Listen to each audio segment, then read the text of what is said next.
1 సమూయేలు 31. అంతలో ఫిలిస్తీన్లు ఇజ్రాయిలతో యుద్ధము చేయగా ఇజ్రాయిలను ఫిలిస్తీన్ల ఎదుట నుండి పారిపోయి గిల్బోవ పర్వతము వరకు ఫిలిస్తీన్లు వారిని హతము చేయుచు సౌలును అతని కుమారులను తరుముచు యోనాతాను అబినాదాబు మెల్కీషువ అను సౌలు యొక్క కుమారులను హతము చేసిరి. యుద్ధములో సౌలు ఓడిపోచుండగా అతడు అంబులు వేయి వారి కంటపడి వారి చేత బహుగాయంలో నొందెను. అప్పుడు సౌలు సున్నతి లేని వీరు వచ్చి నన్ను పొడిచి అపహాస్యము చేయకున్నట్లు నీ కత్తి దూసి దాని చేత నన్ను పొడవమని తన ఆయుధములను మోయువానితో చెప్పగా అతడు భయం చేత అలాగూ చేయనొల్లకుండెను. అతడు కనుక సౌలు తన కత్తి పట్టుకొని దాని మీద పడెను.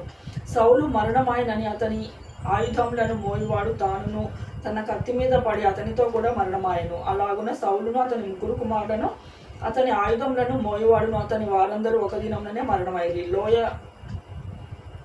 లోయ అవతలనున్న ఇజ్రాయిలను యోర్దాను అవతల నున్నవారును ఇజ్రాయిల్లో పారిపోవుటను సౌలు అతని కుమారులను చచ్చినుటయు చూచి తన నివాస గ్రామములు విడిచిపెట్టి పారిపోయేది.